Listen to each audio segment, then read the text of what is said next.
ja järgmine ettekandja on siis Lilli Kross, kes ise töötab pereõena ja ka õpetab Tallinna Tervishoiu Kõrgkoolis ja on pereõdede seltsingus. Ja siis saame kuulda, kuidas see eelmise ettekande teooria praktilises elus välja näeb. Aitäh! Aitäh! Nii nagu öeldud, mina olen Lilli Kross ja hetkel olen siis eelkõige praktiseeriv pereõde Linnamõisa perearstikeskuses ja tahan teid tervitada siin päeva teises pooles ja mul on hea meel, et see saal on pooltäis. Et nüüd selle viimase pausi ajal ma nimme ei vaadanud selja taha, kas kellelgi oli oma liikumisprogramm ka ja te tegite midagi täitsa teistmoodi kui teised? Vist ei olnud. Nii hea, kui keegi teab, mida peab tegema, et oleks hea, eks ju? Ma kohe tundsin seda ja mõnuga võimlesin kaasa. Selline ettekanne pereõe roll tervisekontrollil ja nõustamisel on hea väljakutse, sest tihti praegu ma just mõtlesin, et küll meie patsiendid vahest armastavad seda tunnet, et küll on hea, kui keegi teab, kuidas peab tegema. Ja kui ma ise tean, siis küll on hea, kui keegi teeb nii, nagu mina pean õigeks. Hakkame peale selle mõtisklusega, et mis see roll siis on.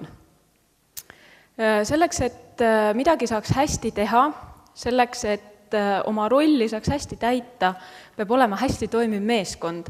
Ja panen siia silma ette korra esmatasandi meeskonna, millega meil praegu on hea meel töötada, ehk siis 1 perearst ja 2 pereõde. Praksiseid on erinevaid, on olemas monopraksised, kus on siis 1 perearst oma pereõdedega või pereõega ja on siis olemas liitpraksised, kus on siis mitu perearsti, mitmeid pereõdesid ja mina töötan ühes sellises. Kaua aegade algusest, kui oli perearstisüsteem, oli siis võimalus ühel perearstil ühte pereõde siis ühe pereõega koos töötada.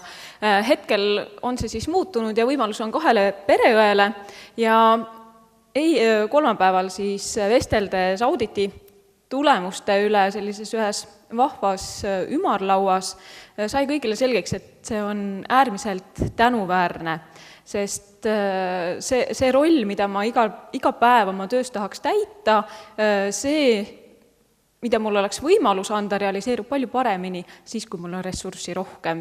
Ja lisaks ajale, teadmistele on alati hea, kui on piisavalt inimeste ressurssi. Meie oma meeskonnas peame kinni sellisest 5 punktist, mis on ka teie silmade ees, ehk siis igaüks teeb oma tööd. Meil on kokkulepped, meil on ühine eesmärk, meil on tegevuskava ja see, et see oleks järjepidev, see, et saaks tagasi vaadates teha otsuseid, edasiminevaid otsuseid, on oluline, et see kõik saaks kirja, saaks dokumenteeritud, oleks arusaadav nii patsiendile kui siis kolleegidele. Nüüd pereõe meeskond igapäevatöös on tegelikult hästi palju laiem. Jah, ma lähen iga päev tööle, ütlen tere oma kolleegidele õdedele, kolleegidele arstidele. Tegelikult selleks, et igapäevatööd teha, on see meeskond umbes täpselt nii lai. Ja siia slaidile võiks tõmmata sellised vastandmõjuga nooled. Ehk siis ei saa kunagi ära unustada, et see, miks meid on vaja oma tööd tegema, on tegelikult siin keskmes.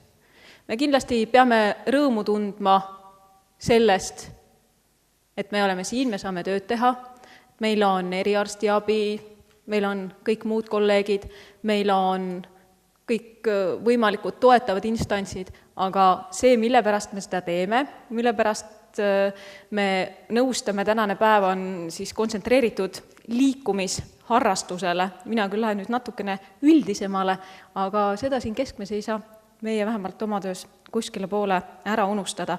Ja tõepoolest, kui vaadata natukene aastatest tagasi, siis nõustamine kui selline pereõe töös on tõusnud esikohale. See on saanud selle töö sisuks, mille üle mul on väga hea meel, sest see müüt, et pereõde läheb hommikul tööle ja tunneb ennast tööl nagu keskaegne kirjaneitsi, siis oma kartoteegikappide vahel ei ole nüüd päris õige. Aga see nõustamine ja töö patsiendiga teeb selle töö siis eriti nauditavaks. Olen pannud neid slaide natukene ajajoonele, alustades algusest peale, siis kui vaadata aastast 2009 kuni nüüd 2013. aasta esimese poolaastani, siis pereõdede vastuvõttude arv siis teenuse kasutuskordades on jõudsalt tõusnud. Ja eriti hästi on seda siis Harjumaa ja Tallinna lõikes, mis on ka seda slaidi vaadates ja natukene järele mõeldes üsna loogiline, kuna rahvas koondub keskustesse ehk siis Tallinnasse, Tallinna ümbrusesse, lihtsam on kindlasti ka õdesid leida, kes seda tööd teevad, kui me vaatame, kus korraldatakse peamisi koolitusi, siis see kipub olema Tallinn ja Tallinna ümbrus, küll Tartu, aga peamiselt siiski Tallinn. Nii et Tartu on siit kohe see järgmine roheline triip. Nii et siin on hästi tegelikult näha, et kindlasti pereõdede oskused, mida teha, see teadmine, et mis nende roll on, aga samas ka patsiendi teadlikkus või inimeste teadlikkust sellest, et on olemas selline inimene nagu pereõde, kelle poole võib rahulikult pöörduda, kes kindlasti annab head nõu oma pädevuse piires, oskab aidata ja tihtipeale saab selle esimese kontakti, sellise vahetuma kontakti kui arst, siis see võimalus ja see teadmine inimestes on kindlasti tõusnud ja kindlasti see mõjutab nende kordade arvu kasvu tendentsi päris jõudsasti. Kes see pereõde on? Ma panin teile siia silma ette ühe sellise definitsiooni. Siin on öeldud ära, mainitud ära see peamine meeskond, see, mida see pereõde teeb, aga meie teame, kes meie oleme. Ja mul on hea meel öelda, kes meie oleme ja seda eelmist slaidi silmas pidades mul on hea meel ka tõdeda, et järjest rohkem patsiendid teavad, kes me oleme. Aga rohkem ma tegelikult tahan rääkida nendest töövaldkondadest. Ehk siis, nii nagu ma ütlesin, kui panna neid slaide natukene ajajoonele, siis võrreldes isegi võib-olla 5 aastat tagasi, mis on tegelikult ühe muutuse saavutamiseks hästi lühike aeg, on pereõe tööks tõusnud siis põhimõtteliselt sellisest natukene sekretäri rollist nõustajaks, tervise edendamine, mis siis hõlmab endas riskitegurite hindamist, joonisin need esimesed 3 alla, sest sellega mulle hästi seonduvad tegelikult nii ennetuse tasandit ja kindlasti terviseedendajatena teate neid palju paremini peast kui mina praegu, aga siia riskitegurite alla ju käib täpselt ka seesama liikumine. Ehk siis tegelikult liikumine iseenesest ei ole ju riskitegur, küll aga on riskitegur vähene liikumine. Ja tõenäoliselt inimesed teavad peast, et mõõdukas liikumine, regulaarne liikumine aitab siis hoida kontrolli all vererõhku, lisaks siis soolapiirangule toidus, mida siis rakendame samamoodi esimese astme hüpertensiooni korral, aga tihtipeale me teame paljusid asju. Ma kindlasti tean ka üsna mitut head fakti, ilma selleta, et ma väga palju seostaks neid endaga ja enda elus väga palju rakendada tahaks.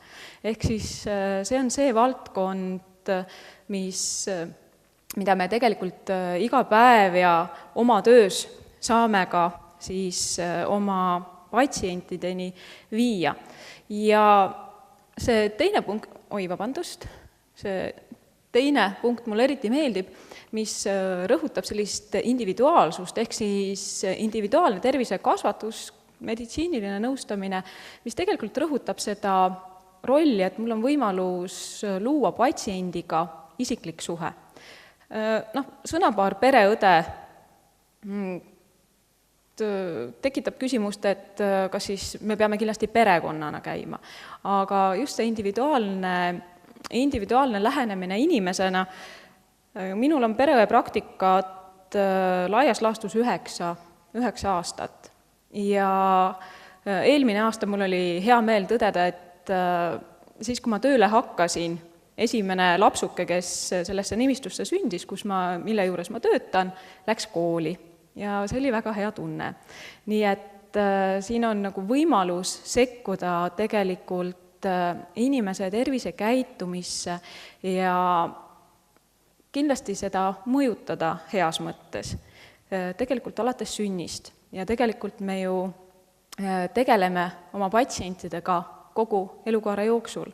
Ei ole mul ainult ju väikesed lapsed, kes vastuvõtul käivad või päris titad, nendega on alati küll rõõm töötada, aga teinekord vajavad nõustamist ja nõu ja tuge ka need inimesed, keda võib-olla homme meie seas ei ole, kes ongi jõudnud sinna elukaare viimasesse etappi. Nüüd see 3. haiguste ennetamise osa, et me võime öelda, et loomulikult vaktsineerimine on selline tüsilik teema, millest kunagi ei tahaks väga sellisesse vaidlusesse keegi laskuda, aga see teadlikkuse hoidmine on nii nagu viimase aja meediat silmas pidades hästi oluline.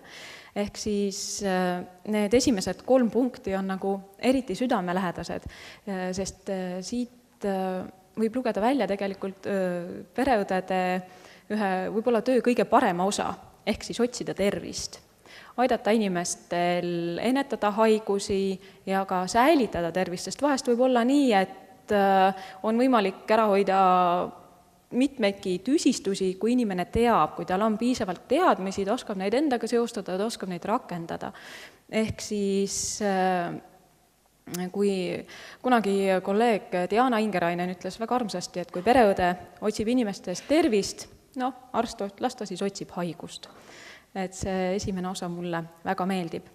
Ja kõik need muud 4 punkti, siin seda eelviimast ma juba puudutasin, ehk siis krooniliste haigustega patsiendid, siis just see haigusest tulenevate tüsistuste vältimine on üks jällegi kroonilise haige jälgimise osas minu töö üks igapäevane osa ja minu meelest hästi tänuväärne, kui võimalikult hea kvaliteediga see elu läheb siis ka juba kroonilist haigust põdeval inimesel edasi. Nüüd, milline see pereõe osa tervisekontrollil ja nõustamisel siis on?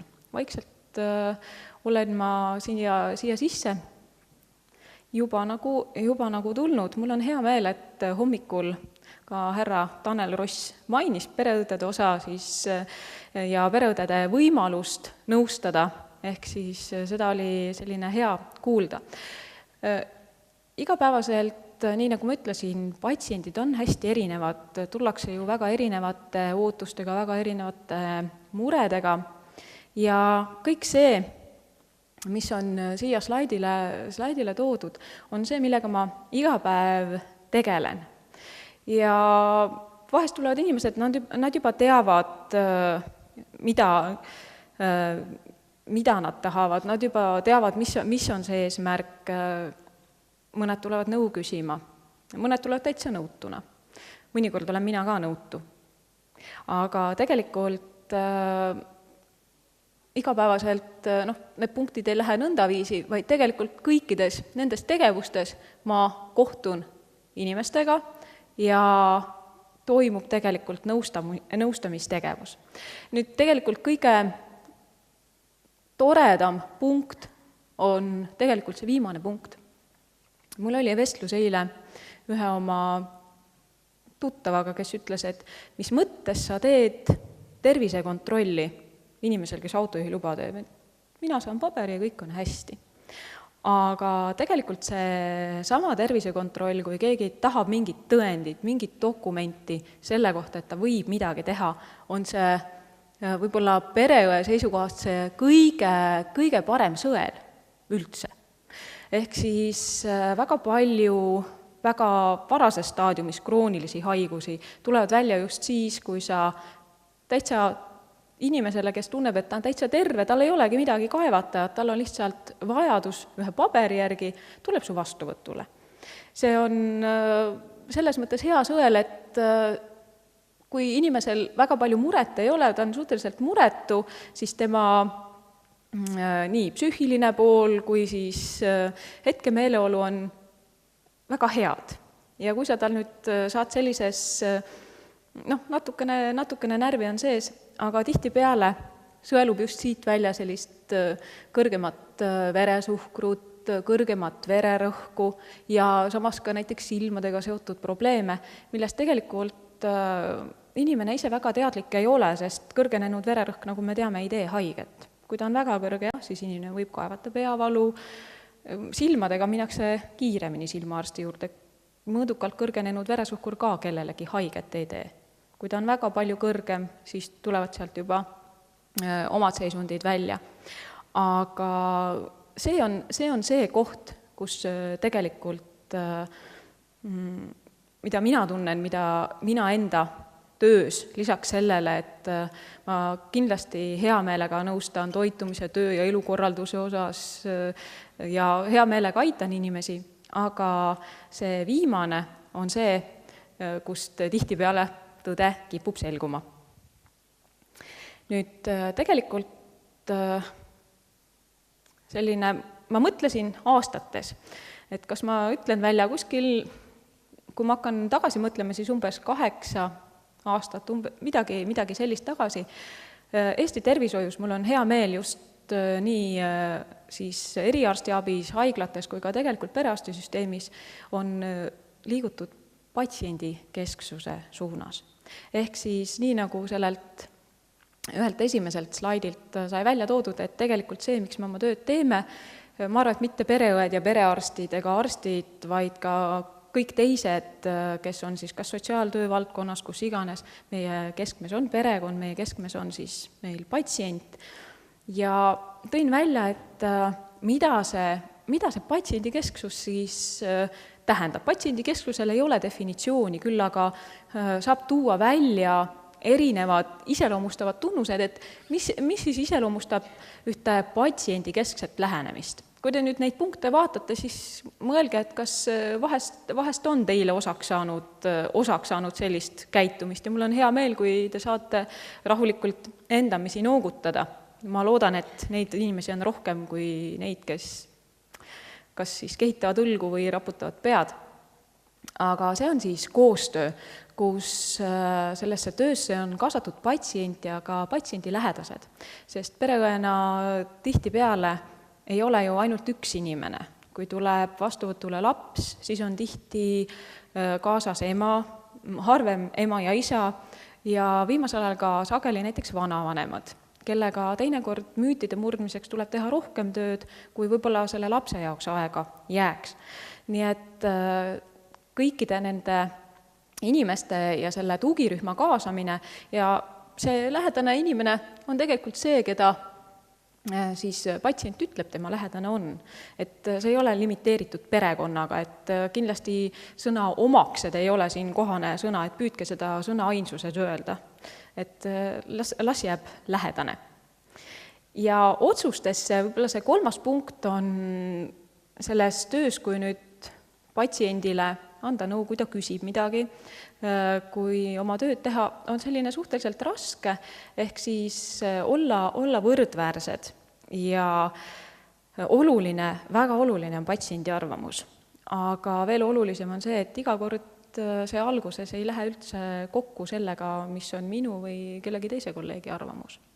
See võib olla üsna teistsugune ja see kindlasti võib muutuda. Kindlasti võib nii üks pool kui teine pool sinna tsentri suunas liikuda, ehk siis kui jõutakse konsensusele. Mul on üks selline tore lugu mõne aasta tagusest sellisest tööseigast, kus tuli üks väga kena proua, kellel oli siis töö iseloom, kui töötas õpetajana nii arvutiga kui tahvliga ja tal oli äge õlavalu. See oli tal see oli tal tegelikult vana probleem. Ja ta tuli uksest sisse, aga tal oli kiiresti rohtu vaja, tal oli vaja ruttu vastuvõtule. Aga kuna oli päeva lõpp, mul ei olnud teda väga kuskile siis kolleegi juurde suunata ja pakkusin talle välja, et kas oleks mõistlik, et vaatame, et äkki me saame teha mõned harjutused, mida ta saab ise kodus teha, et paneme aja, et siis saab kindlasti nagu edasise raviga edasi minna. Ja see inimene oleks nagu puuga pähe saanud, vaatas mulle otsa, ütles, et ei, mina lähen vastuvõtule. Arst kirjutab mulle tabletid. Selge. See oli see, mis tegelikult tema tahtis mulle öelda sellega, kui ta ütles, et tal on vaja kiiresti vastuvõtule, sest tema õlg valutab. See ei olnud see päris nagu mina aru saan, et kuidas võiks käituda, kui sul on äge valu. Ehk siis eesmärgiks olid mitte valu leevendamine, vaid eesmärgiks olid tabletid ja siis valu leevendamine. Nii et sellega tuleb alati arvestada, aga kõik need kogemused teevad meid ainult rikkamaks.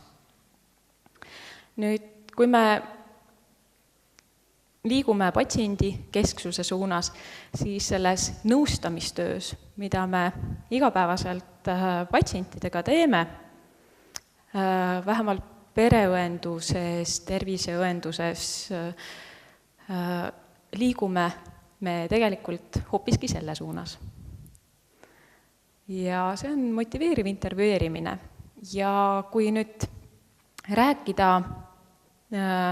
pereõe rollist, siis ma just arvan, et selle juures on selle rolli nagu selline võtme sõnastamine päris kohane öelda, ehk siis tegelikult meie roll on patsiendile olla peegliks, kui ma räägin nõustamisprotsessist, ja toetada tegelikult patsiendi eesmärki.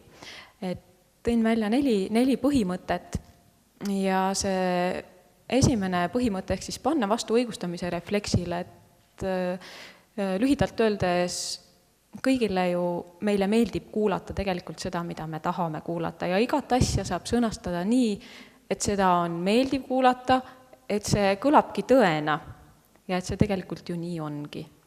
Ja alati võib õlale patsutada, et ma tean, et sul on raske.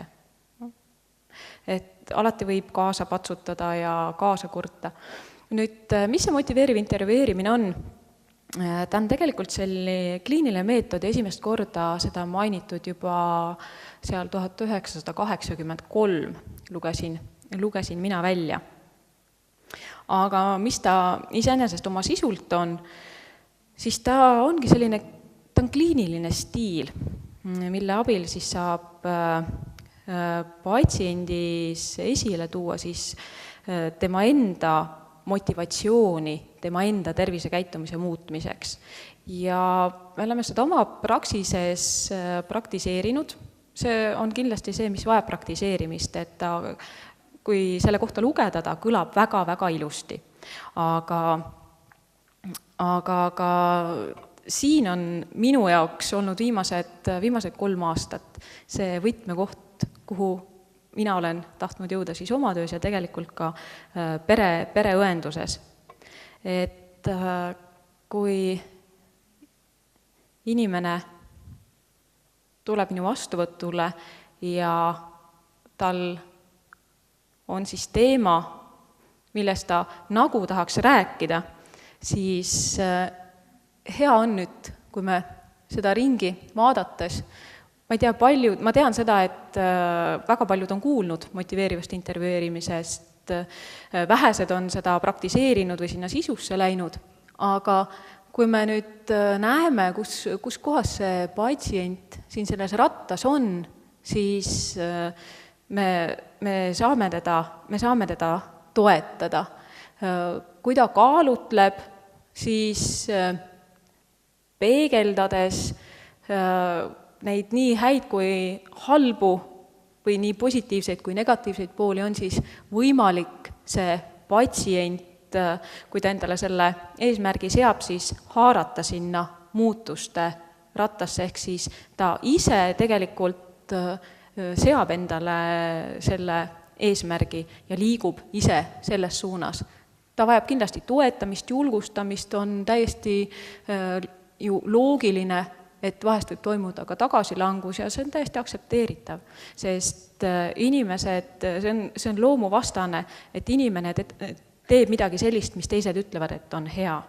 Küll aga ta teeb seda meelsamini, kui ta teab, et tegelikult ei juhtu kohe nüüd ja praegu mitte midagi hullu ega kriminaalset, kui ta jätab selle tegemata.